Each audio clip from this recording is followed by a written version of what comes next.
1 taon mula ngayon, tatayo ako sa gitna ng guho ng inyong kaharian, habang pinapanood ko kayong mamalimos ng awa sa kalsada. Walang matitira sa inyo kundi ang pangalan ninyong dinungisan ng sarili ninyong kasakiman. Ngunit sa sandaling ito, habang bumubuhos ang malakas na ulan sa labas ng ating mansyon sa Tagaytay, ang tanging naririnig ko ay ang mabilis na tibok ng aking puso at ang malamig na boses ng lalaking inakala kong aking katuwang sa buhay.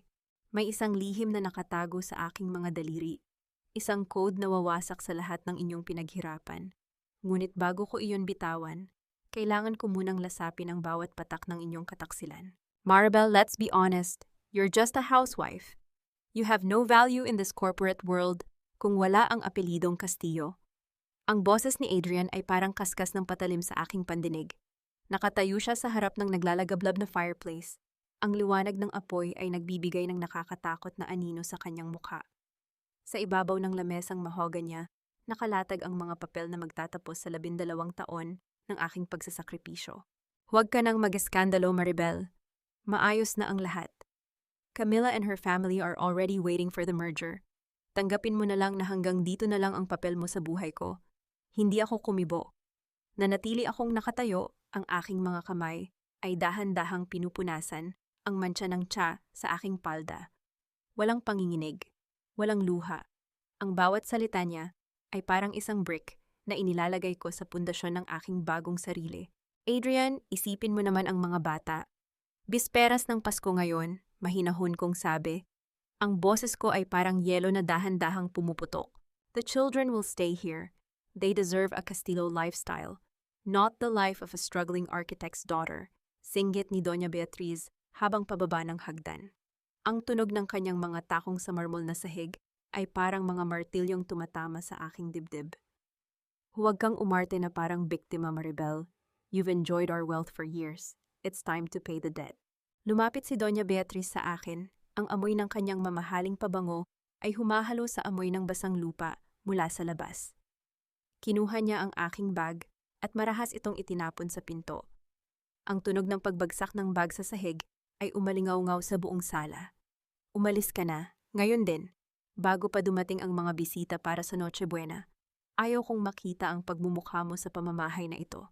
Tiningnan ko si Adrian.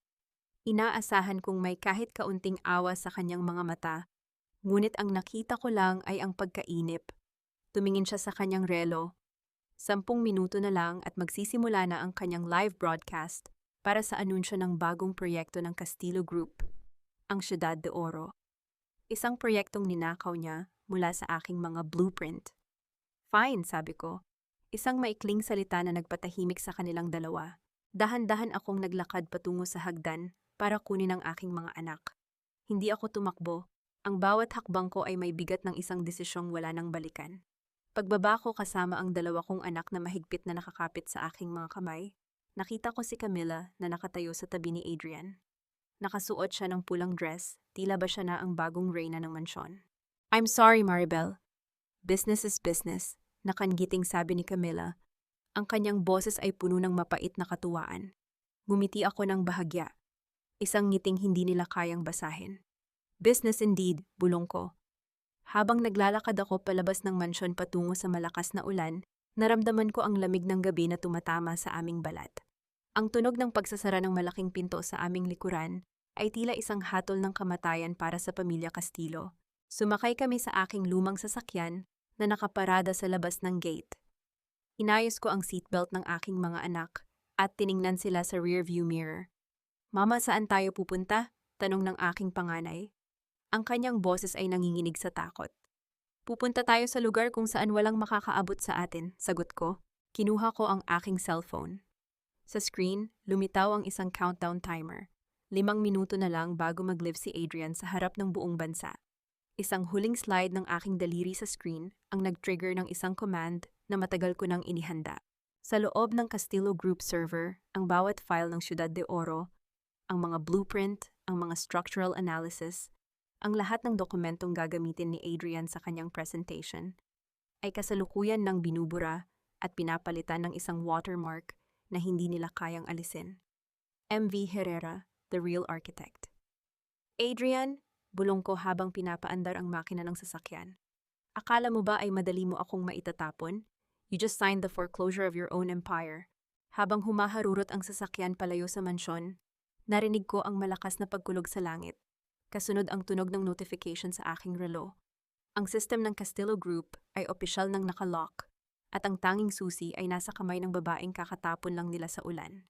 Ang aming sasakyan ay tuluyan ng nilamon ng dilim ng gabi, ngunit sa aking isipan, ang bawat kanto ng lungsod ay nagsisimula ng magliwanag sa aking sariling disenyo.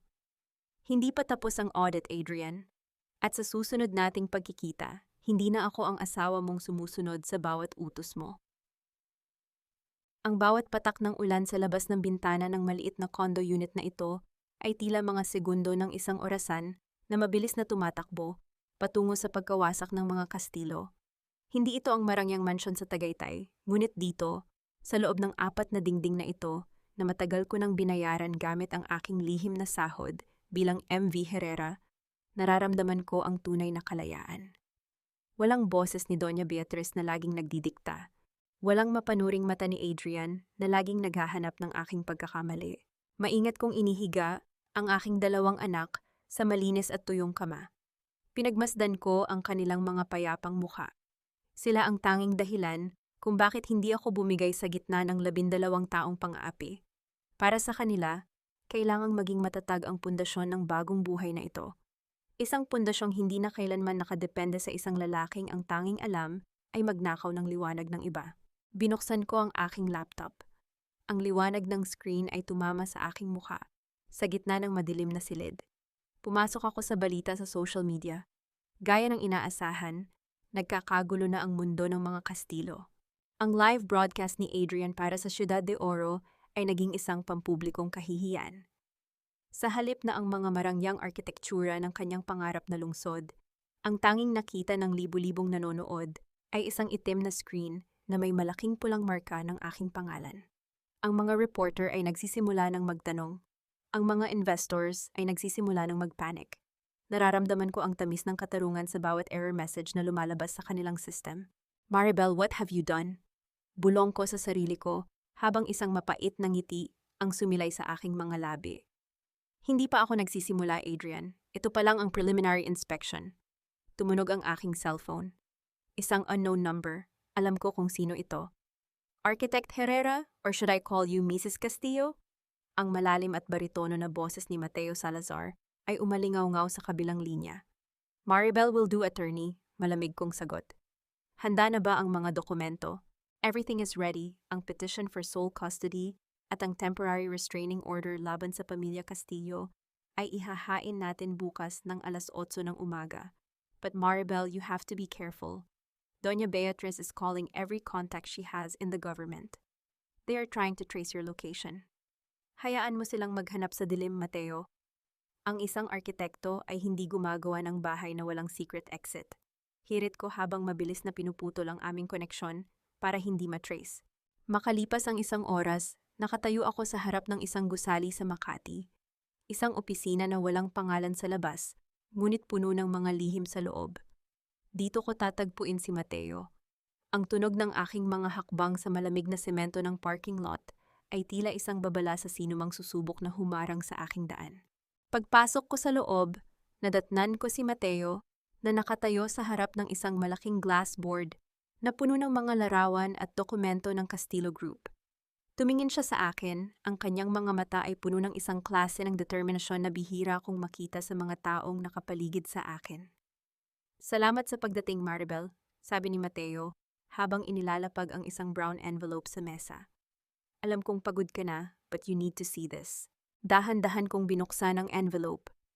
Ang mga dokumento sa loob ay luma, madilaw na ang mga papel, at may amoy ng nakatagong kasaysayan. Ang bawat pahina ay naglalaman ng mga transaksyon sa bangko ng pamilya Castillo. 30 taon na ang nakalilipas. Anong ibig sabihin nito, Mateo? Tanong ko habang mabilis na binabasa ang mga numero. Ang tatay mo, si Architect Herrera Sr., akala ng lahat ay namatay siya dahil sa isang aksidente sa construction site ng unang proyekto ni Don Roberto Castillo. Paliwanag ni Mateo, ang kanyang boses ay puno ng pait. But look at the forensic report here. Ang depekto sa istruktura na isinisi sa tatay mo ay sadyang ginawa para sirain ang kanyang lisensya at kunin ang lahat ng kanyang mga ari-arian. It wasn't an accident, Maribel. It was an execution. Naramdaman ko ang panlalamig ng aking buong katawan. Ang pamilyang pinaglingkuran ko, ang pamilyang inalayan ko ng aking talino at kabataan, ay ang pamilyang pumatay sa pangarap at buhay ng aking ama. Ang bawat gusaling itinayo ko para sa kanila ay tila naging isang monumento ng aking sariling kahihiyan. Bakit mo ito sinasabi sa akin ngayon, Mateo? Tanong ko, ang boses ko ay halos bulong na lamang sa gitna ng galit.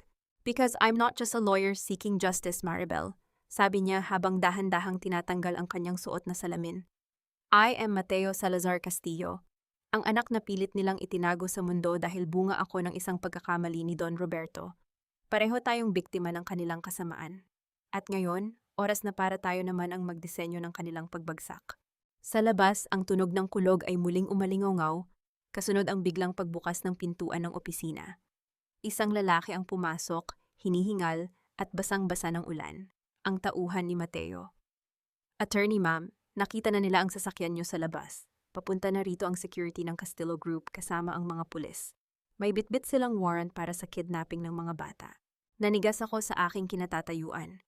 Ginamit nila ang pinakamababang paraan para makuha ako. Tumingin ako kay Mateo at sa kanyang mga mata nakita ko ang sagot na kailangan ko. Maribel, the basement, now! Sigaw ni Mateo. Habang tumatakbo kami patungo sa dilim ng basement, narinig ko ang malakas na tunog ng pagbagsak ng pintuan sa itaas. Ang boses ni Adrian ay umalingaw-ngaw sa buong gusali, puno ng puot at desperasyon. Maribel, ipakita mo ang sarili mo. Akin ang mga batang iyan. Akin ang Ciudad de Oro. Wala kang matataguan. Huminto ako sa dulo ng pasilyo. Kinuha ko ang aking cellphone at pinindot ang huling command na itinatago ko. Ang lahat ng ilaw sa buong block ng Makati ay sabay-sabay na namatay. Sa gitna ng ganap na kadiliman, ang tanging maririnig ay ang aking mahinahong paghinga. Adrian, bulong ko sa dilim, you think you own the foundation, but you forgot who designed the labyrinth. Tantaken. Darating ang araw na luluhod, ang asawang mapagmataas, at ang biyenang mapang-api sa harap ng korte, habang binabawi ko ang huling sentimong ninakaw nila sa aking pagkatao. Sa sandaling iyon, ang kanilang mga luha ay magmumukhang mga tuyong dahon sa gitna ng bagyong ako mismo ang nagdisenyo. Ngunit bago ang lahat ng iyon, may isang lihim na kailangang manatili sa dilim, isang katotohanang mas matibay pa sa sementong ginamit sa kanilang mga gusali. Ang katahimikan sa loob ng basement ay binalot ng amoy ng lumang papel at alikabok. Isang katahimikang binasag ng galit na sigaw ni Adrian mula sa itaas. Ibigay mo sa akin ang password ng server, Maribel. Kung hindi, hinding-hindi mo na makikita ang mga anak mo. Magnanakaw ka. Ninakaw mo ang Ciudad de Oro sa kumpanya ko. Ang boses ni Adrian ay puno ng puot at desperasyon, isang tunog ng lalaking unti-unti nang nalulunod sa sarili niyang kasinungalingan. Sa dilim, naramdaman ko ang paghigpit ng hawak ng aking dalawang anak sa aking palda. Ang kanilang maliliit na hininga ay mabilis. Puno ng takot na tila ba ang aming sariling bahay ay naging isang kulungan. Maribel, follow me. Huwag kang makikinig sa kanya, bulong ni Mateo sa aking tabi. Naramdaman ko ang kanyang kamay na dahan-dahang gumagabay sa akin patungo sa isang pader na natatakpan ng mga lumang kahon. Hindi ako sumagot. Hindi dahil sa takot, kundi dahil sa matinding pag-audit na ginagawa ko sa aking isipan. Ang bawat salita ni Adrian ay isang ebidensya ng kanyang pagiging desperado. Ninakaw. Ang disenyong ako ang lumikha. Ang bawat linya, bawat angulo ng Ciudad de Oro ay nagmula sa aking mga puyat at pagod, habang siya ay abala sa pakikipag-dinner kay Camila. The server password is not yours to have, Adrian. Bulong ko sa hangin, isang pangakong tanging ang dilim lang ang nakakaalam. Dahan-dahang itinulak ni Mateo ang isang bahagi ng pader. Ang tunog ng bakal na kumiskis sa semento ay tila isang babala sa gitna ng kadiliman. Isang lihim na lagusan na patungo sa kabilang kalsada. Isang blueprint ng pagtakas na tanging ang isang arkitektong tulad ko ang makakaisip na ihanda. Mama, natatakot po ako, bulong ng aking panganay. Humarap ako sa kanya at hinawakan ang kanyang pisngi. Ang aking kamay ay hindi nanginginig. Ang aking puso ay tumitibok ng mabilis, ngunit ang aking isip ay kasing lamig ng yelo. Huwag kang matakot, anak. Ang dilim ay kaibigan natin. Sa dulo nito, tayo ang magiging liwanag. Mabilis kaming pumasok sa lagusan. Ang bawat hakbang namin sa malamig na semento ay lumilikha ng isang ritmo ng kalayaan. Habang papalayo kami, naririnig ko pa rin ang marahas na paghampas ng mga tauhan ni Adrian sa pintuan ng basement sa itaas. Ang tunog ng nababasag na kahoy ay tila musika sa aking pandinig, ang tunog ng pagbagsak ng kanilang unang linya ng pag-atake. Paglabas namin sa kabilang kalsada, isang itim na SUV ang naghihintay. Mabilis kaming sumakay. Ang lamig ng aircon sa loob ng sasakyan ay pilit na pinapatay ang init ng aking galit. Kinuha ko ang aking cellphone. Isang message ang bumungad sa akin mula kay Clarissa, ang aking pinsan. Ate, nakuha na ni Adrian ang mga lumang files mo sa Tagaytay. Sinasabi niya sa media na ikaw ang nagnakaw ng designs niya. Lorna is already writing the story. Mag-ingat ka. Isang mapait na ngiti ang sumilay sa aking mga labi. Inakala ni Adrian na ang mga files na naiwan ko ay ang tunay na blueprint. Hindi niya alam na ang mga iyon ay mga bersyong may sadyang depekto sa estruktura, isang bitag para sa isang arkitektong walang alam kundi ang mangopya. Attorney Salazar, tawag ko kay Mateo habang tinititigan ang mga ilaw ng lungsod na mabilis na naglalaho sa aming likuran. Ilabas ang unang video. Ang video kung saan inaamin ni Adrian na hindi niya alam kung paano basahin ang sarili niyang blueprint. Are you sure, Maribel? This will start a war. Tanong ni Mateo, ang kanyang mga mata ay nakatuon sa kalsada. Ang giyera ay nagsimula na noong gabi ng Pasko, Mateo. Ngayon sisiguraduhin ko lang na ang pundasyong tatayuan nila ay gawa sa buhangin. Malamig kong sagot. Kinuha ko ang tablet at binuksan ang livestream ni Lorna Mercado. Ang mukha ni Adrian ay lumitaw sa screen, nagmamakaawa sa publiko, nagpapanggap na biktima. Ang asawa ko ay may sakit sa isip. Kinuha niya ang mga anak ko at ang pinakamahalagang proyekto ng pamilya Castillo. Tulungan niyo po ako, sabi ni Adrian. May kasama pang peking luha na tila ba siya ang martir sa kwentong ito. Naramdaman ko ang pag-akyat ng puot sa aking lalamunan. Ngunit agad ko itong nilunon. Pinindot ko ang send button sa isang email na matagal ko nang inihanda. Ang email ay naglalaman ng orihinal na rehistro ng copyright ng MV Herrera mula sa 7 taon na ang nakalilipas. Adrian, you are a parasite feeding on my talent, bulong ko habang pinagmamasdan ng screen. Oras na para maranasan mo ang gutom. Biglang huminto ang sasakyan sa tapat ng isang lumang safe house sa labas ng lungsod. Ngunit bago pa man kami makababa, tumunog ang cellphone ni Mateo. Ang kanyang mukha ay biglang namutla sa gitna ng asul na liwanag ng dashboard. Maribel, we have a problem, sabi ni Mateo. Ang boses niya ay nanginginig sa unang pagkakataon. Nalaman ni Adrian ang tungkol sa tatay mo. Hawak nila ang medical records niya. At may isang tao silang nahanap na magpapatunay na ikaw ang pumatay sa kanya. Nanigas ako sa aking kinauupuan. Ang aking ama, ang lalaking pinakamahal ko sa mundo, gagamitin nila ang kanyang kamatayan para ipakulong ako? Bago ako makapagsalita, isang itim na van ang biglang huminto sa aming harapan, humaharang sa aming daan. Bumukas ang pinto nito at lumabas ang isang pamilyar na figura, si Clarissa. Ngunit hindi siya mukhang tutulong. May hawak siyang cellphone at ang kanyang mga mata ay puno ng pagkakasala at takot. Ate, sorry, bulong ni Clarissa na narinig ko kahit sarado ang bintana. They have my family. Sa sandaling iyon, ang tunog ng papalapit na sirena ng pulis ay umalingaw-ngaw sa paligid. Ang bitag ay hindi lang pala para kay Adrian. Ang bitag ay kasalukuyan ng nagsasara sa paligid ko. Darating ang araw na uupo si Clarissa sa tapat ng isang judge. Basang-basa ng sariling luha habang pinapanood ang video ng kanyang pagtataksil na ipinapalabas sa harap ng publiko. Pagbabayaran niya ang bawat sentimong tinanggap niya mula kay Adrian kapalit ng aking lokasyon. Ngunit sa sandaling ito, habang ang pulang ilaw ng mga sirena ay tumatama sa aking mukha, ang tanging mahalaga ay ang isang folder na nakatago sa ilalim ng upuan ng sasakyan. Ang huling hininga ng katarungan para sa aking ama na pilit nilang binubura.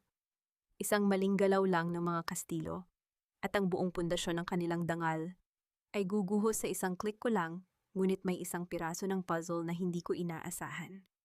Ang katotohanang ang taong pumatay sa tatay ko ay kasalukuyang nakatayo sa harap ng aking sasakyan.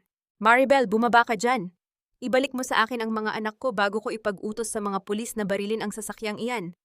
You're a murderer, Maribel. Pinatay mo ang sarili mong ama para sa insurance. Ang boses ni Adrian na galing sa isang megaphone ay parang matalas na kidlat na pumuputok sa gitna ng ulan. Nakatayo siya sa likod ng mga pulis. Ang kanyang mukha ay puno ng mapagkunwaring pag-aalala para sa media na kasalukuyang kumukuha ng video. Ang bawat salita niya ay isang lason na idinisenyo para makuha ang simpatiya ng publiko at ibaon ako sa hukay ng kahihiyan. Attorney, what's the plan? Papalapit na sila. Bulong ni Mateo, ang kanyang mga kamay ay mahigpit na nakahawak sa manibela. Ramdam ko ang tensyon sa loob ng sasakyan, ang amoy ng kaba at basang semento ay humahalo sa malamig na hangin ng aircon. Stay calm, Mateo. Huwag mong bubuksan ang pinto. Sabi ko nang hindi inaalis ang tingin kay Clarissa, na nakatayo sa gilid, nanginginig sa takot, habang hawak ang kanyang cellphone. Biglang kumatok ang isang pulis sa bintana. Ang tunog ng kanyang singsing sa salamin ay tila isang hatol. Ma'am, bumaba po kayo. May warrant of arrest kami para sa inyo. Murder and kidnapping of minors. Tumingin ako sa aking mga anak na ngayon ay nakayakap sa isa't isa sa likod. Ang kanilang mga mata ay punong-puno ng takot. Ngunit hindi ko hinayaang makita nila ang kahit katiting na pangamba sa aking mukha. Ang isang arkitekto ay hindi nanginginig sa harap ng isang gumuguhong istruktura.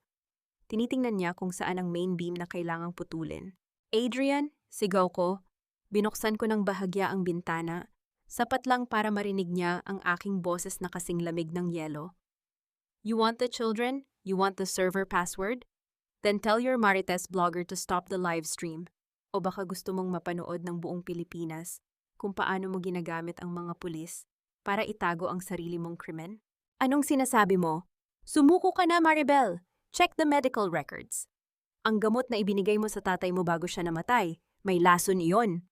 Bulyaw ni Adrian, pilit na itinatago ang kaba sa kanyang boses. Huminga ako ng malalim, hindi ako iiyak. Ang bawat luha ay sayang sa enerhiya na kailangan ko para sa pag-audit ng kanyang buhay. Kinuha ko ang aking laptop at mabilis na nag-type. Sa loob ng 3 minuto, kailangang matapos ang upload.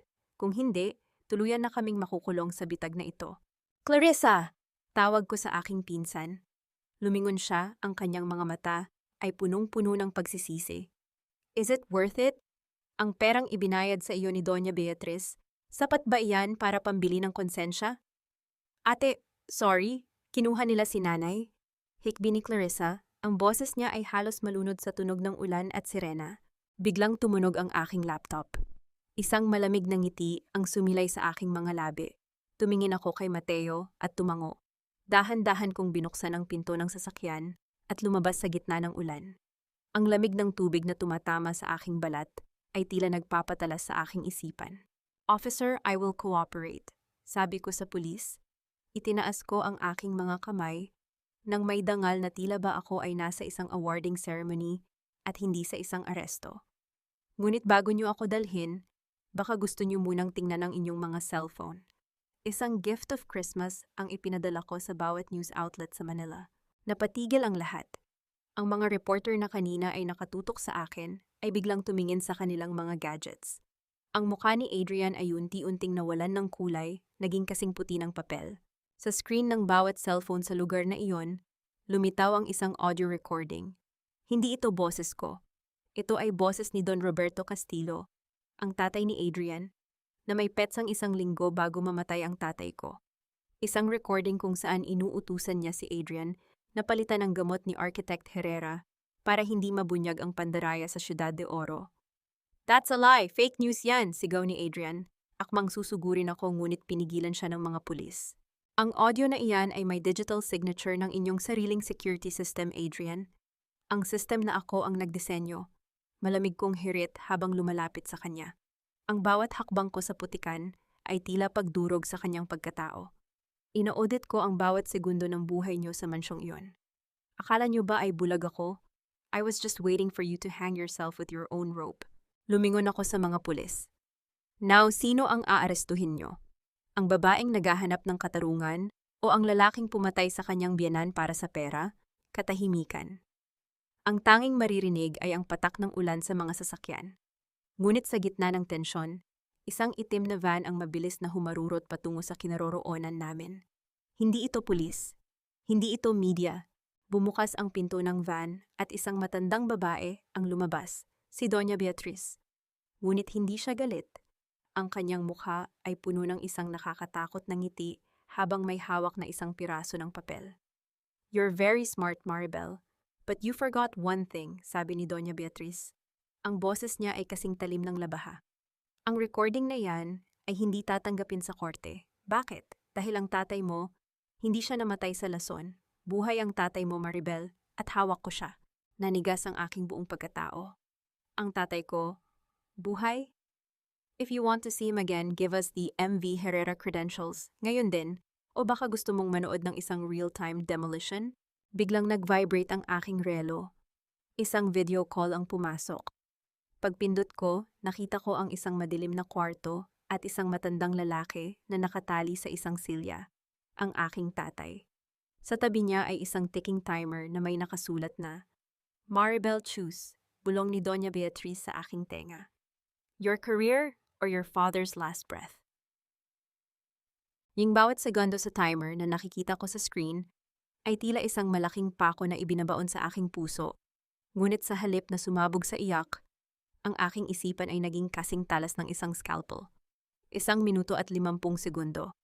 Iyan lang ang oras na mayroon ako bago maging abo ang kaisa-isang taong nagbigay sa akin ng pangalan. Tiningnan ko si Doña Beatriz. Ang kanyang mukha ay puno ng tagumpay. Ang bawat kulubot sa kanyang balat ay tila nagdiriwang sa aking pagkatalo. Inakala niya na dahil hawak niya ang buhay ng aking ama, ay hawak na rin niya ang aking kaluluwa. Ngunit nagkakamali siya. Isang arkitekto ako. Alam ko kung paano magpatayo, at alam ko kung paano magpaguho ng walang itinatirang bakas. 1 minuto at 40 segundo, Maribel, bulong ni Doña Beatriz. Ang boses niya ay kasing lamig ng ulan na kasalukuyang bumabasa sa aming dalawa. "Ibigay mo ang access codes ng MV Herrera, ngayon din, o baka gusto mong mapanood kung paano guguho ang huling alaala ng iyong pamilya." "Mama, please, ibigay mo na!" Sigaw ni Adrian mula sa likuran ng mga pulis. Ang boses niya ay puno ng duwag na takot. "Do it! Save the old man and just give us the company." Tumingin ako sa paligid. Ang mga kamera ng media ay nakatutok sa amin. Si Lorna Mercado ay kasalukuyang hinihingal habang pilit na kinukuha ang bawat anggulo ng aming mukha. Ang buong Pilipinas ay nanonood. Ito ang kanilang inaasahang rurok ng melodrama, ang pagbagsak ng isang babaeng martir. Ngunit hindi ako martir, at lalong hindi ako biktima. "Mateo!" Tawag ko sa aking abogado nang hindi inaalis ang tingin sa video call. Ang boses ko ay matatag, walang bakas ng panginginig. "Zoom in on the background, doon sa likod ni Papa. Ipakita mo sa akin ang texture ng pader." "Maribel, what are you doing? Wala na tayong oras." Kaba sa boses ni Mateo, ngunit sinunod niya ang utos ko. Ang screen ng tablet ay lumapit sa pader na gawa sa lumang ladrilyo. 01:30, dugtong ni Doña Beatriz. "Nagsasayang ka ng oras, hiha." "Hindi ako nagsasayang ng oras, ma," malamig kong sagot. "Ino-audit ko lang ang inyong kasinungalingan. Ang pader na iyan, ang pattern ng ladrilyo at ang klase ng insulation, iyan ay bahagi ng Project Silencio noong 8 taon na ang nakalilipas. Isang warehouse sa Valenzuela na sadyang idinisenyo para sa storage ng mga chemical supplies. I created that blueprint, remember? At ang bawat warehouse na dinisenyo ko ay mayroong emergency ventilation system na pwedeng ma-access sa labas." Nanigas ang mukha ni Doña Beatriz. Ang kanyang mapang-aping na ngiti ay dahan-dahang napalitan ng isang mantsa ng pag-aalinlangan. "Mateo, send the coordinates to your extraction team. Tell them to use the bypass code Herrera 929. At sabihan mo sila kapag nailigtas na nila si Papa, kunin nila ang itim na box sa ilalim ng sahig. Iyon ang tunay na ledger na itinago ng tatay ko bago niyo siya pinatay sa harap ng publiko." You knew?" Utal ni Adrian. "Akala niyo ba ay bulag ako sa loob ng 12 taon? Humakbang ako palapit kay Doña Beatriz. Ang ulan ay humahalo sa aking pawis, ngunit ang init ng aking determinasyon ay hindi kayang pawiin ng anumang bagyo. Alam ko na buhay ang tatay ko. Inaudit ko ang bawat charity donation nyo sa isang nursing home sa Valenzuela. Ang bawat sentimong ginamit nyo para itago siya ay galing sa sarili kong komisyon bilang MV Herrera. Ginagamit nyo ang pera ko para ipakulong ang tatay ko. 01:05, sambit ko habang nakatingin sa timer. Now, Doña Beatriz, meron ka na lang 1 minuto para piliin ang sarili mong kaligtasan. Pindutin mo ang stop button sa timer na iyan o papayagan kong i-broadcast ni Lorna ang real-time location ng warehouse na iyan. At oras na makita ng mga pulis ang tatay ko doon, hindi lang kidnapping ang kaso nyo. It's attempted murder on a live broadcast. Beatrice, stop it! Stop it now! Sigaw ni Adrian, pilit na inaagaw ang cellphone ng kanyang ina. Papatayin mo tayo sa kahihiyan. Shut up, Adrian! Bulyaw ni Doña Beatriz, ngunit ang kanyang mga kamay ay nanginginig na. Tumingin siya sa mga camera, pagkatapos ay sa akin. Ang kanyang imperyo ng hiya at dangal ay kasalukuyang nagkakaroon ng malalaking cracks. Biglang tumunog ang aking relo. Isang notification mula sa team ni Mateo. 00:45, bulong ko. Inagaw ko ang cellphone mula kay Doña Beatriz at hinarap ang video call. Nakita ko ang mga tauhan ni Mateo na inilalabas ang aking ama mula sa kwarto. Buhay siya. Hirap huminga, ngunit buhay. Lumingon ako kay Lorna Mercado. Lorna, are you getting this? This is the Castillo legacy. Pagnanakaw ng buhay, pagnanakaw ng pangarap, at pagtatangkang pumatay ng sariling pamilya. Maribel, please, let's talk about this privately. Pagmamakaawa ni Doña Beatriz, ang boses niya ay wala na sa tono. Ang matandang babaeng akala mo ay Reyna ay nagmumukha na ngayong isang basang sisiw sa gitna ng kalsada. Talk? Tawa ko, isang tawang puno ng pait at katarungan. Sa korte na tayo mag-uusap, ma. At huwag kayong mag-alala, ako mismo ang magdidisenyo ng inyong magiging selda. Siguradong matibay ang pundasyon yon para hinding-hindi na kayo makalabas. Hinarap ko ang mga pulis. Officer, I am surrendering myself for the alleged crimes. But you might want to take Doña Beatriz and Adrian Castillo with me. Sila ang may hawak ng totoong timer ng krimen sa bansang ito. Habang pinoposasan ako, hindi ko naramdaman ang bigat ng bakal. Nararamdaman ko ang gaan ng bawat hininga ng aking mga anak na kasalukuyang ligtas sa loob ng sasakyan ni Mateo. Ngunit habang isinasakay ako sa patrol car, nakita ko si Clarissa sa gilid ng kalsada. May kausap siya sa telepono at ang kanyang mukha ay biglang nagbago. Mula sa takot patungo sa isang nakakatakot na ngiti. Lumingon siya sa akin at ibinuka ang kanyang bibig. Walang tunog ngunit sapat na para mabasa ko ang kanyang labi. Hindi pa tapos ang demolition, ate. Kasabay nito, isang malakas na tunog ng pagsabog ang umalingaw-ngaw mula sa kabilang kalsada. Ang lugar kung saan kasalukuyang nakaparada ang SUV ni Mateo kasama ang aking mga anak. Napatigil ang tibok ng aking puso. Ang blueprint na akala ko ay perpekto ay mayroon palang isang nakatagong depekto na hindi ko nakita. Ang bawat apoy na sumiklab sa gitna ng ulan ay hindi sapat para sunugin ang galit na nananalaytay sa aking mga ugat. Kung ang gusto nila ay isang malawakang demolition, ibibigay ko sa kanila ang isang lindol, nagigiba sa bawat pangarap na itinayo nila sa ibabaw ng aking mga sakripisyo. Ngunit bago ang lahat, kailangan kong patunayan na ang bawat blueprint na ginawa ko ay mayroong nakatagong safety chamber, na kahit ang pinakamatinding pagsabog ay hindi kayang tuminag. Ang aking mga anak ay hindi mga biktima. Sila ang mga haligi ng aking bagong mundo, at sa gabing ito, ang pamilya Castillo at si Clarissa ay matututong lumuhod sa harap ng isang arkitektong walang kinatatakutan. Ang matinding tunog ng pagputok ay nagpayanig sa buong kalsada, sapat para mabasag ang mga salamin ng mga kalapit na sasakyan at magdulot ng isang makapal na usok na humahalo sa lamig ng ulan. Ang amoy ng sunog na goma at kemikal ay sumulasok sa aking ilong, ngunit ang aking paningin ay nanatiling nakatutok sa nagliliyab na SUV ni Mateo. Mama, ang mga bata! Ang hysterical na sigaw ni Adrian, ngunit alam kong hindi ito pag-aalala. Ang kanyang boses ay puno ng takot sa kung anong pwedeng mangyari sa kanyang reputasyon ngayong nangyari ito sa harap ng media. Officer, buksan mo ang poses na ito. Ngayon din? Ang boses ko ay hindi sumisigaw, ngunit mayroon itong autoridad na nagpatigil sa pulis na may hawak sa akin. Ang aking mga mata ay nakatitig ng diretso sa kanya, kasing talas ng mga bubog sa kalsada. Kung gusto mong makatulong sa pagliligtas, bitawan mo ako bago pa maging huli ang lahat. Nanginginig na pinihit ng pulis ang susi. Sa sandaling lumuwag ang bakal sa aking mga kamay, hindi ako tumakbo patungo sa apoy. Sa halip, tumingin ako sa kabilang direksyon, sa itim na van na dahan-dahang umaalis sa gilid ng kalsada. Mateo, ang decoy! Sigaw ko sa aking relo na mayroong built-in communication system. Isang pamilyar na tunog ng busina ang umalingaw-ngaw mula sa likod ng patrol car. Isang pangalawang sasakyan, isang puting van na walang anumang marka, ang dahan-dahang lumabas mula sa isang madilim na eskinita. Bumukas ang pinto nito at lumabas si Mateo, bitbit ang aking dalawang anak na ligtas at walang gasgas. Mama, ang tawag ng aking mga anak ay tila isang angkla na nagpabagsak sa lahat ng aking takot. Nagtaka ang lahat. Ang SUV na sumabog ay walang laman kundi mga kagamitang sadyang inilagay ni Mateo para magsilbing pain. Inaudit ko ang bawat galaw ni Clarissa bago pa man kami makarating dito. Alam kong hindi siya basta-basta susuko nang walang madugong wakas. Hinarap ko si Clarissa na ngayon ay nakatayo sa gitna ng ulan. Ang kanyang nakakatakot na ngiti ay unti-unting napapalitan ng purong kilabot. Ang cellphone na nahawak niya ay dahan-dahang nahulog sa putikan. Clarissa, you forgot the most basic rule of engineering, mahinahon kong sabi, habang dahan-dahang lumalapit sa kanya. Ang bawat hakbang ko ay may bigat ng 1,000 toneladang semento. You never attack the person who designed the escape route.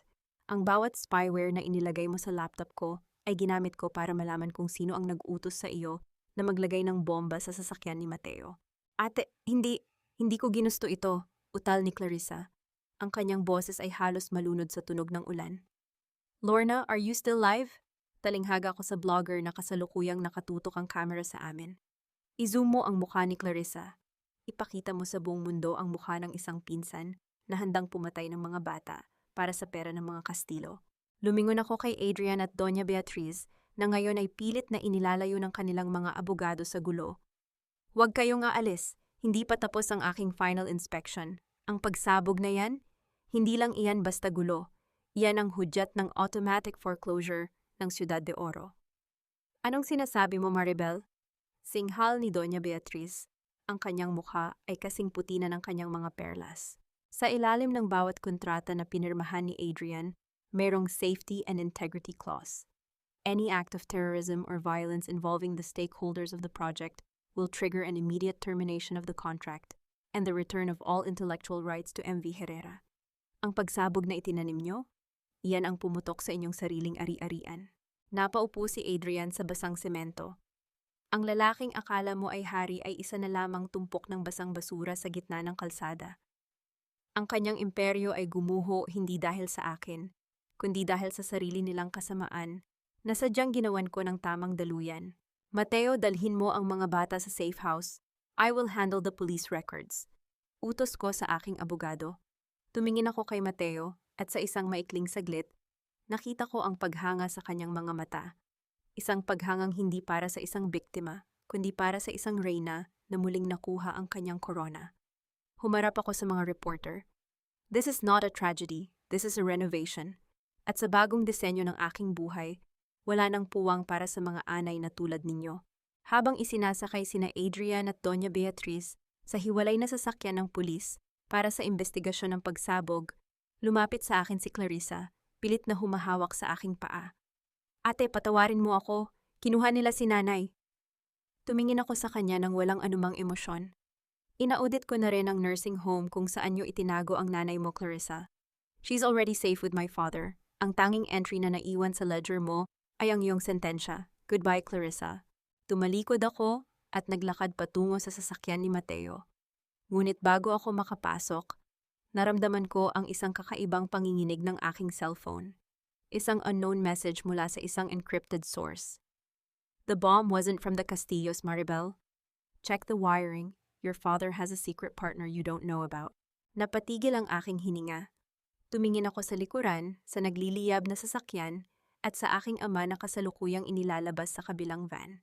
May isang anino sa likod ng ulan na tila ba kanina pa kami pinapanood. Isang bagong crack sa aking pundasyon ang nagsisimulang lumitaw. Ang pinakamahirap na audit na gagawin ng isang tao ay hindi ang pagbibilang ng perang nawala, kundi ang pagtuklas sa katotohanang ang pundasyon ng iyong buhay ay itinayo sa ibabaw ng isang malaking kasinungalingan.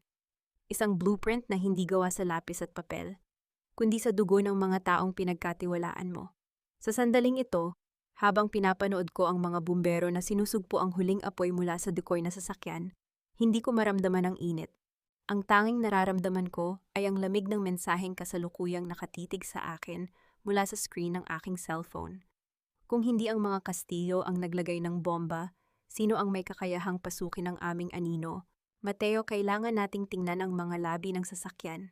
Ngayon din, ang boses ko ay matatag. Walang bakas ng pag-aalinlangan sa harap ng nagkakagulong media at mga pulis. Maribel, the police are cordoning off the area. We should go to the safe house first.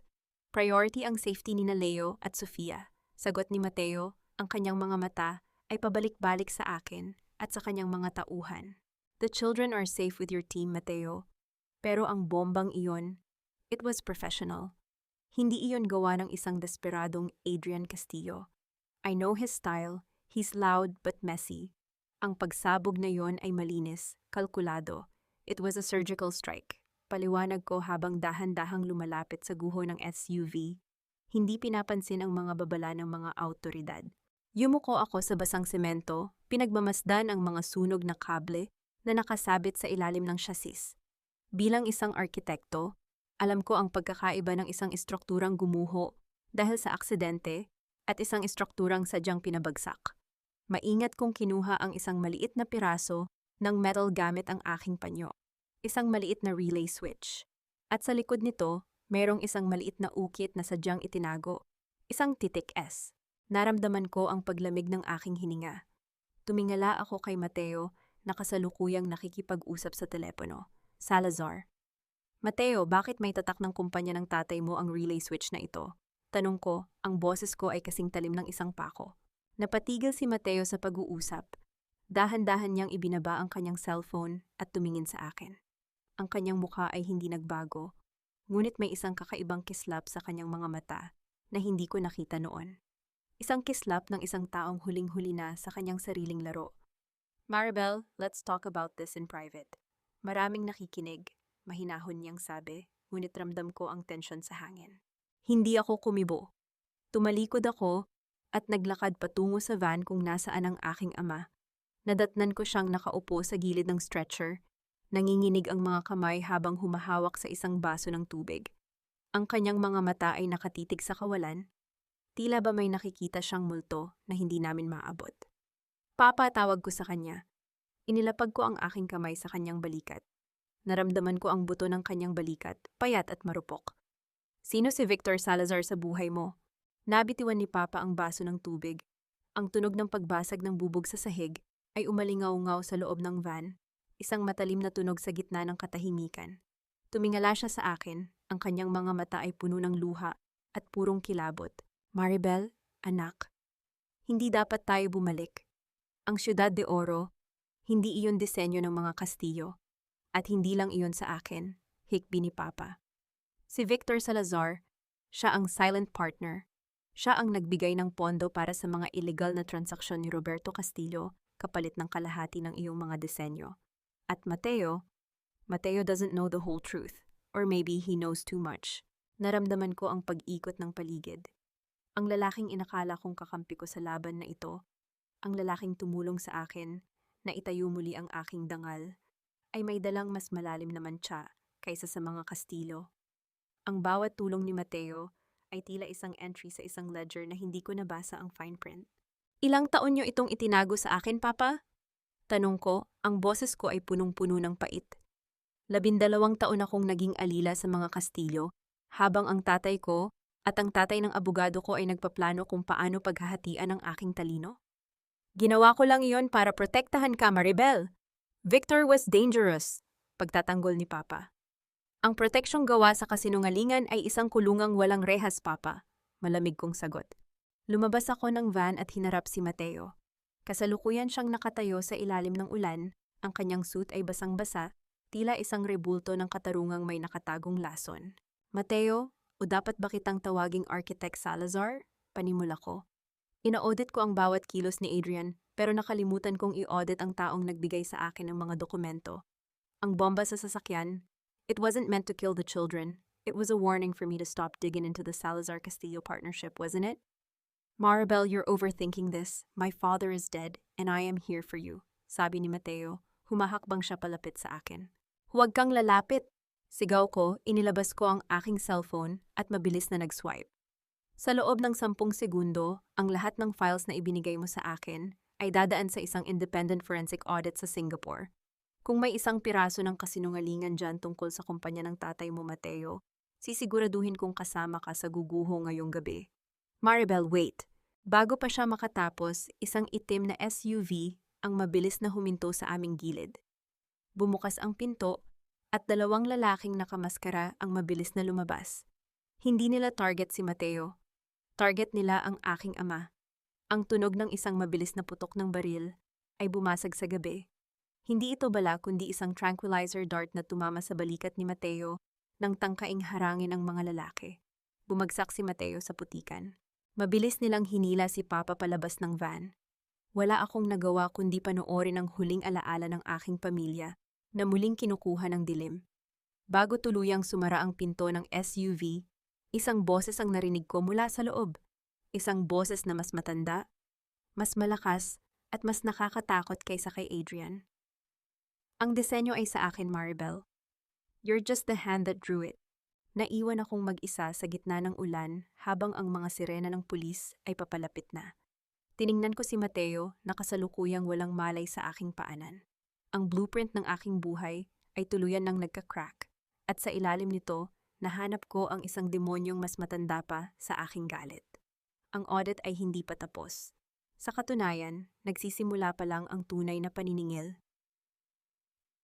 Sa bawat paghampas ng ulan sa aking mukha, nararamdaman ko ang paghugas nito sa huling bahagi ng aking pagkatao na marunong pang magtiwala. Nakatayo ako sa gitna ng kalsada, pinagmamasdan ng kawalan kung saan naglaho ang SUV na kumuha sa aking ama. Sa aking paanan, si Mateo Salazar ay nakahandusay sa putikan. Isang rebulto ng katarungang tila gumuho na rin bago pa man maitayo. Ngunit sa halip na sumigaw sa desperasyon, ang aking isipan ay nagsimulang mag-audit ng bawat anggulo ng kaganapan. Ang bawat anino ay may pinagmumulan ng liwanag, at ang bawat krimen ay mayroong nakatagong blueprint. Hindi ako biktima, ako ang arkitektong magdedemolis sa inyong mga lihim. Dahan-dahan kong nilapitan ang walang malay na si Mateo. Wala akong naramdamang awa, tanging ang malamig na kuryosidad ng isang investigador. Inabot ko ang kanyang bulsa at kinuha ang kanyang cellphone. Gamit ang kanyang sariling daliri, binuksan ko ang biometric lock ng device. Audit the auditor, Mateo. Let's see whose payroll you're really on. Bulong ko sa hangin. Ang boses ko ay halos malunod sa tunog ng ulan. Mabilis na gumalaw ang aking mga daliri sa screen.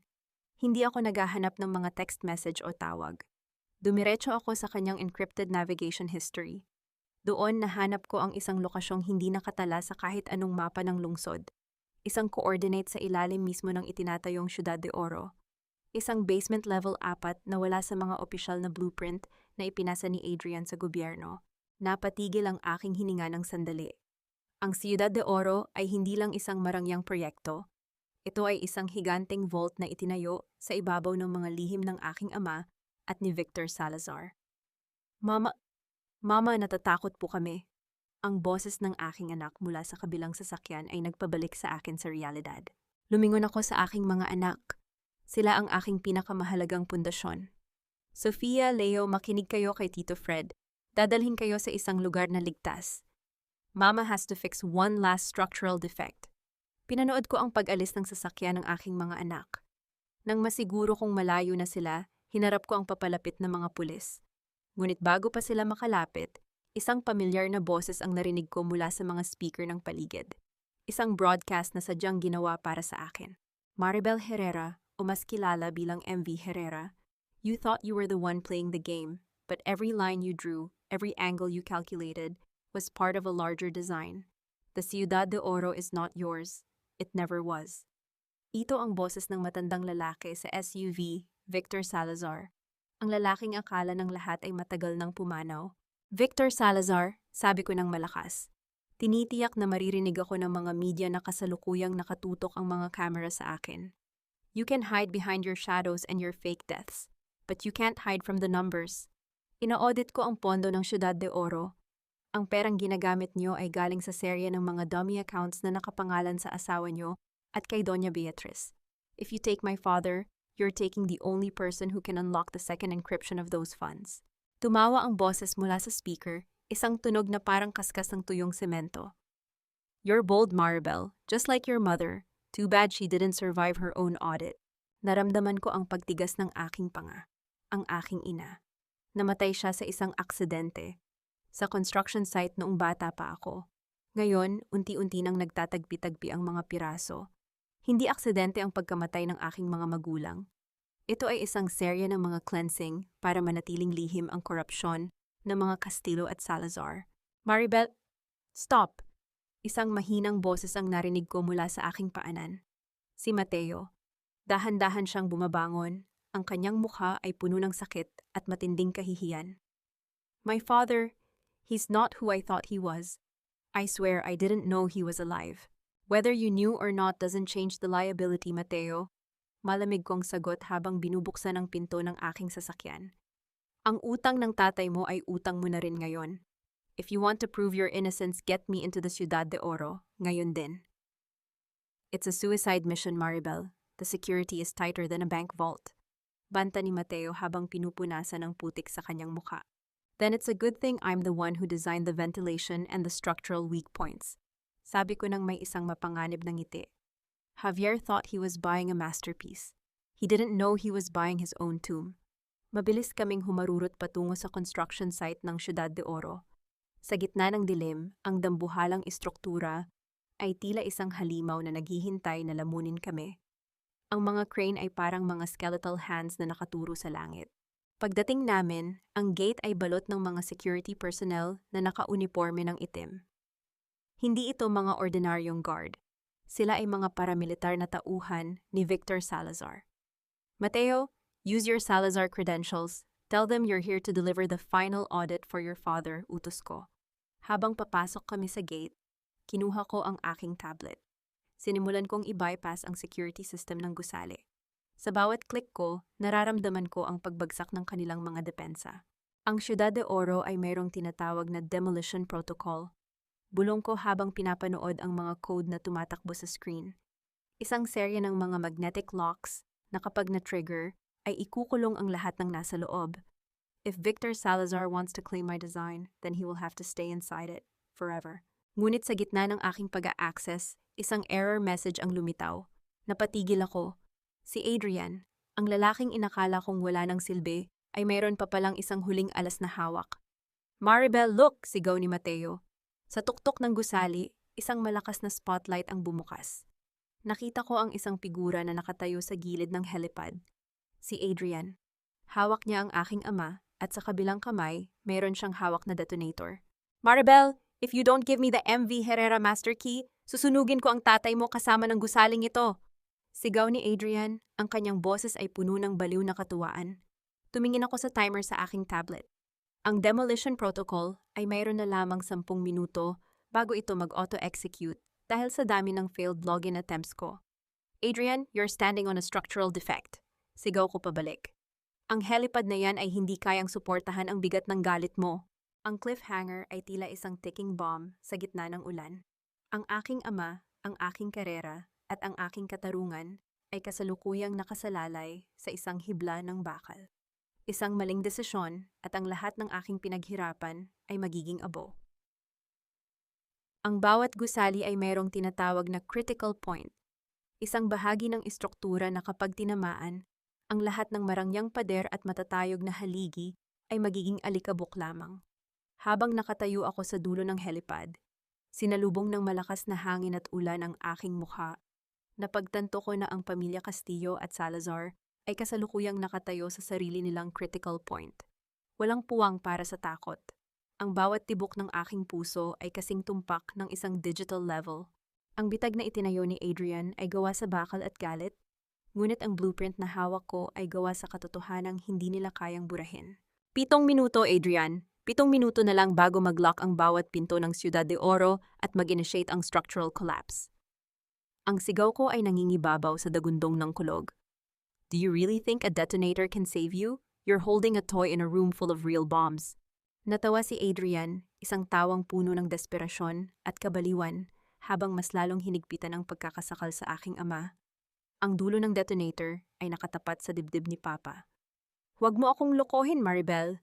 I know this building. I studied every page of your stolen designs. You studied the pages, Adrian, but you never understood the soul of the architecture. Humakbang ako palapit, dahan-dahan. Ang bawat yabag ng aking sapatos sa basang metal ay lumilikha ng tunog ng paparating na hatol. You missed the expansion joints sa section 4B. Inilagay ko iyon para sa ganitong pagkakataon. Isang utos ko lang sa tablet na ito at ang helipad na kinatatayuan nyo ay hihiwalay sa main building. Lulubog ka sa putikan bago mo pa mapindot ang switch na iyan. Stop! Huwag kang lalapit! Sigaw ni Adrian, ang kanyang kamay ay nagsimulang manginig. Tumingin ako kay Mateo na kasalukuyang gumagapang sa gilid ng mga ventilation ducts. Ang aming mga mata ay nagtagpo ng isang saglit. Isang tahimik na kasunduan ng dalawang taong kapwa-biktima ng parehong lason. Maribel, the authorization code. It's not Adrian. Bulong ni Mateo sa pamamagitan ng aking earpiece. It's a voice activation lock at ang boses na kailangan, it's your mother's voice. Napatigil ang aking hininga ng sandali. Ang aking ina, namatay siya nung bata pa ako.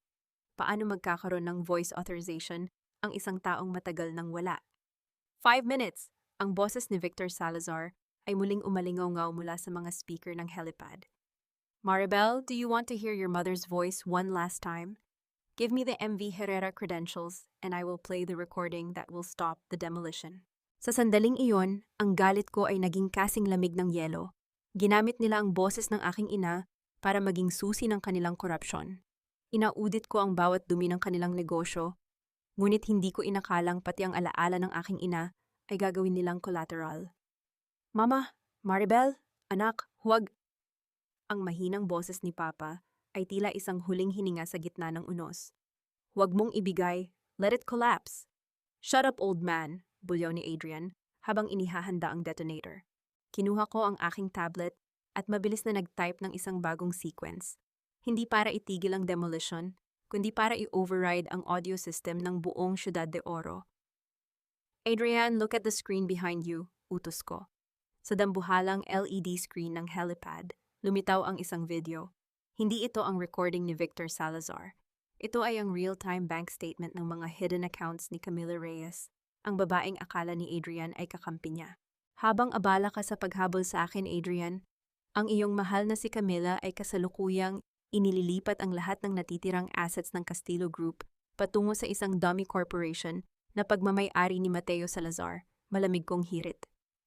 You were never the king, Adrian. You were just the distraction. What? No, Camila wouldn't do that. Sigaw ni Adrian, lumingon siya sa screen nang may purong kilabot. Sa pagkakataong iyon, mabilis na sumugod si Mateo mula sa gilid. Ang tunog ng pagkiskis ng sapatos sa basang metal ay sinundan ng isang marahas na pagbangga. Nabitawan ni Adrian ang detonator. Tumalbog ito sa gilid ng helipad. Dahan-dahang gumugulong patungo sa bingit ng bangin. Papa, kasigaw ko habang tumatakbo patungo sa aking ama, sigaw. Hinila ko si Papa palayo kay Adrian habang si Mateo ay kasalukuyang nakikipagbuno sa aking dating asawa. Ang tunog ng mga suntok at ang paghingal ng dalawang lalaki ay humahalo sa ingay ng ulan. 3 minutes! Ang babala ng system ay umalingaw sa paligid. Kinuha ko ang detonator mula sa gilid ng helipad. Ngunit nang tignan ko ang switch, napansin kong hindi ito isang pampasabog. Ito ay isang remote access key para sa isang sub-level vault na matatagpuan sa ilalim ng dagat, sa labas mismo ng Ciudad de Oro. Mateo, stop! Ang vault! It's opening! Sigaw ko. Isang malakas na tunog ng pag-uumpugan ng mga dambuhalang bakal ang narinig mula sa ibaba ng gusali. Ang Ciudad de Oro ay nagsimulang gumalaw, hindi dahil sa demolition, kundi dahil sa isang nakatagong istruktura na unti-unting lumilitaw mula sa ilalim ng lupa. Mula sa mga anino ng helipad, isang pamilyar na figura ang lumabas. Hindi si Victor Salazar. Si Clarissa. Hawak niya ang isang tablet at ang kanyang mukha ay wala ng bakas ng takot. Salamat sa pagbubukas ng pinto, Ate Maribel, nakangiting sabi ni Clarissa. Ang Ciudad de Oro ay hindi para sa mga Castillo o Salazar. It's the new headquarters of the Herrera cartel. At ang tatay mo, he's the chairman. Napatigil ako sa gitna ng ulan. Tumingin ako sa aking ama na ngayon ay dahan-dahang tumatayo Wala nang bakas ng panghihina sa kanyang mga mata. Ang kanyang mga kamay na kanina ay nanginginig, ay kasalukuyang inaayos ang kanyang gusot na barong. Audit completed, Maribel. Ang boses ni Papa ay naging malamig at puno ng awtoridad. Isang boses na hindi ko kailanman narinig sa loob ng 12 taon. The Castillos were just the sacrificial lambs to build our empire. And you were the best architect I could have ever hired. Naramdaman ko ang pagguho ng huling pundasyon ng aking mundo. Ang bawat paghihirap ko, ang bawat sakripisyo ko para iligtas ang aking ama, lahat ba iyon ay bahagi ng kanyang sariling disenyo? Ang tunog ng papalapit na helicopter ng Herrera Cartel ay nagpayanig sa helipad. Tumingin ako sa aking ama, kay Mateo, na kasalukuyang nakatitig sa amin nang may matinding pagtataksil, at kay Adrian na ngayon ay umiiyak sa putikan.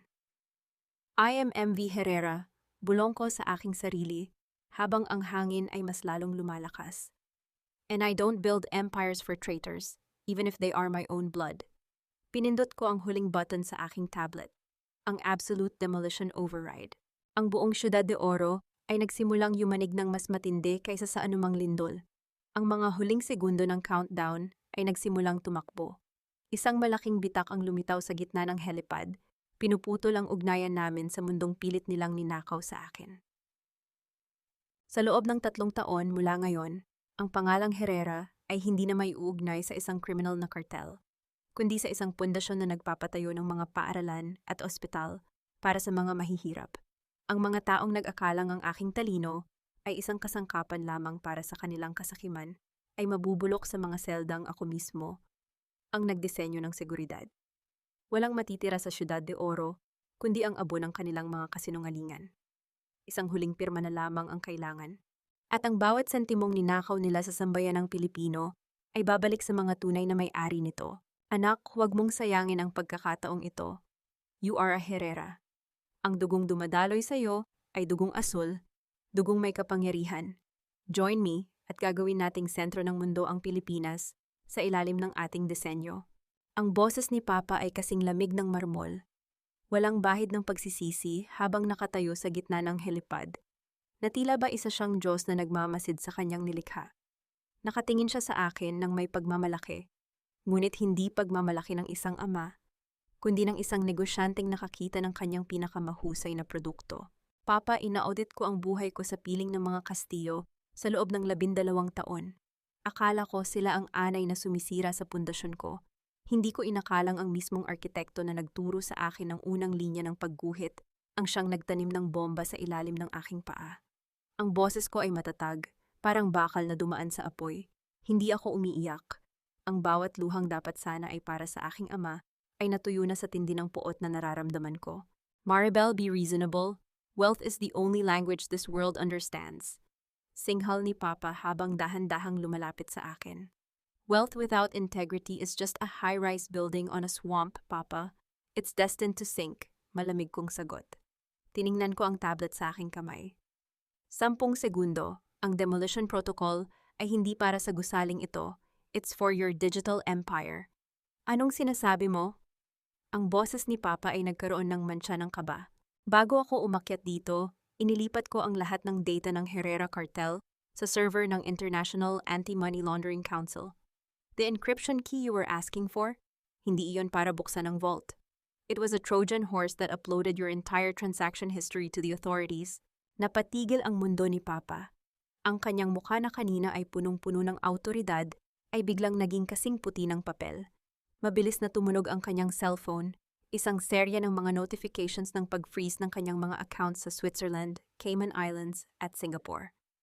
Maribel, you betrayed your own blood. Sigaw ni Papa, ang kanyang boses ay pumiyok sa galit. No, Papa, I just performed a final audit. Hirit ko habang mabilis na lumalapit kay Mateo, na kasalukuyang nakatayo na. Mateo, get Sofia and Leo.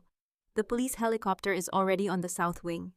Sa gitna ng kaguluhan, mabilis na kumilos si Clarissa. Sinubukan niyang agawin ang tablet sa aking kamay, ngunit bago pa siya makalapit, sinalubong ko siya ng isang malamig at matinding tingin. Huwag kang lalapit, Clarissa.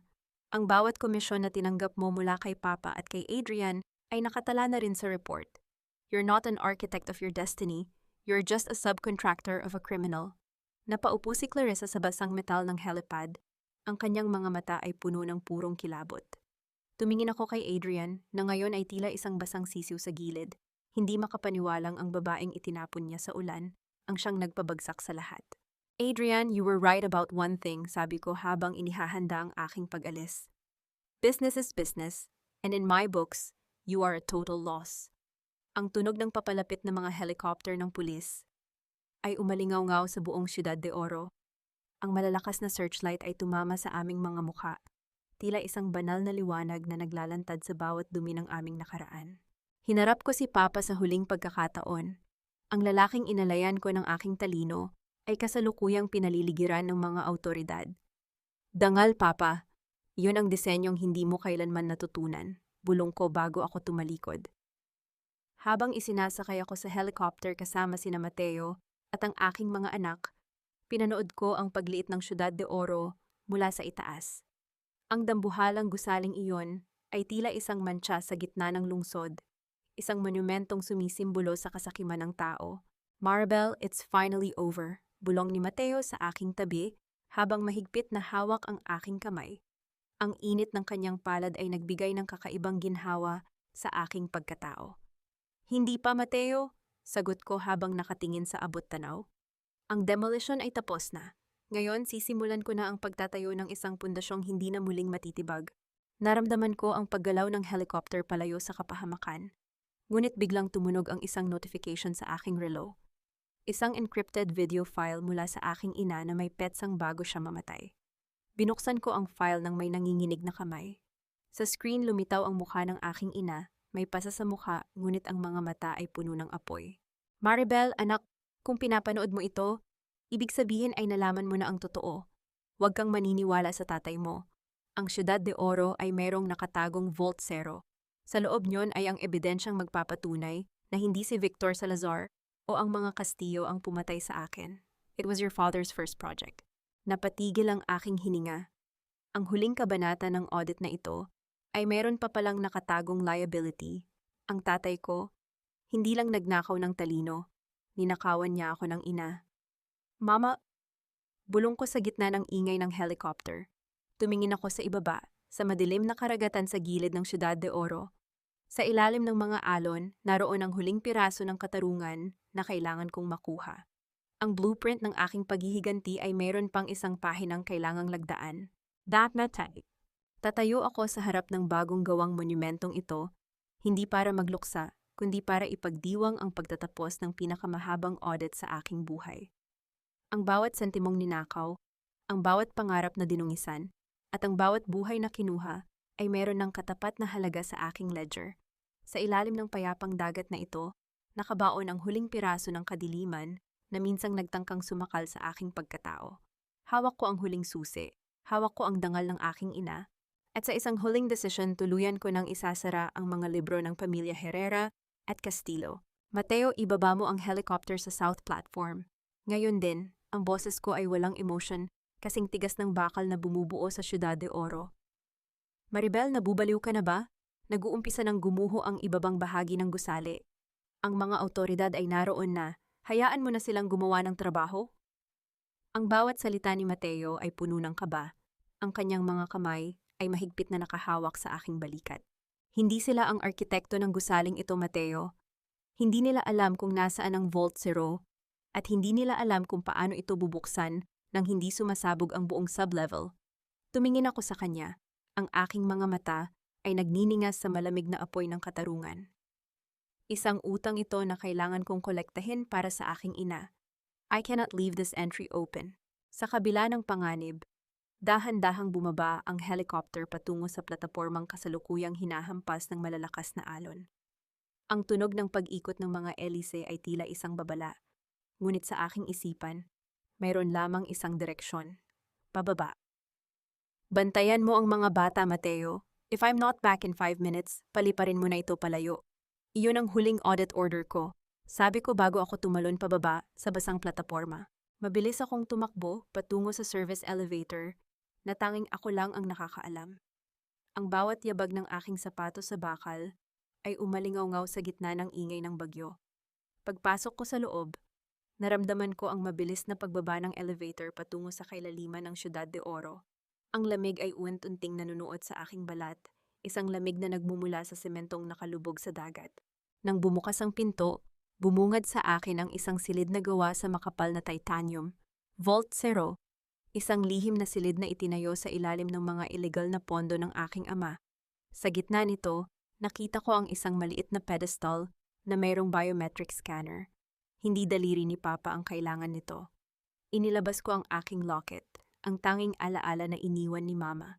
Sa loob nito ay mayroong isang microchip na sadyang itinago sa ilalim ng kanyang larawan. Execute Mother's Justice, bulong ko habang isinasaksak ang chip.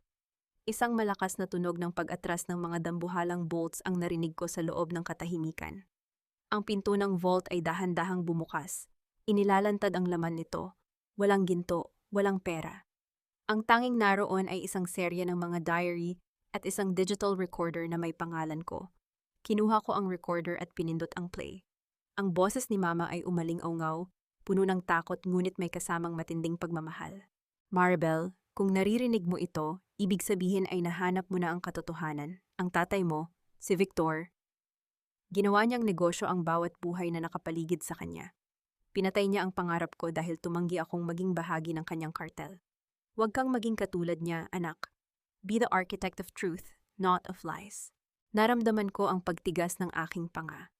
Sa ilalim ng pedestal, mayroon pang isang dokumento, ang original na marriage contract ni na Mama at Papa, ngunit mayroong isang death insurance clause na sadyang nilagdaan ni Papa sa pangalan ni Mama, 3 araw bago ang aksidente. Final liability found, malamig kong sabi. Mabilis akong lumabas ng vault habang ang buong gusali ay nagsisimulang yumig. Ang bawat bitak sa semento ay tila isang hiyaw ng katarungan. Sa aking pag-akyat, nadatnan ko si Papa na kasalukuyang pilit na isinasakay sa patrol boat ng mga pulis sa ibaba. Papa! Sigaw ko mula sa itaas na deck. Tumingala siya, ang kanyang mukha ay puno ng pagnanais na makatakas. Maribel, iligtas mo ako. I can give you everything. I don't want your everything, Papa. Ina-audit ko na ang kaluluwa mo at ang nahanap ko ay purong kawalan. Inilabas ko ang recorder at itinapat sa megaphone system ng Ciudad de Oro. Now listen to the voice of the woman you murdered. Ang boses ni Mama ay umalingaw-ngaw sa buong karagatan. Narinig ng bawat pulis, bawat reporter, at higit sa lahat, narinig ng bawat taong minsang naniwala sa kasinungalingan ng pamilya Herrera. Ang hiya na matagal na nilang itinago ay naging isang pampublikong hatol. No, itigil mo yan! Sigaw ni Papa habang dahan-dahang pinoposasan ng mga autoridad. Ang kanyang kapangyarihan ay tuluyan nang naglaho kasabay ng paglubog ng Ciudad de Oro sa ilalim ng mga alon.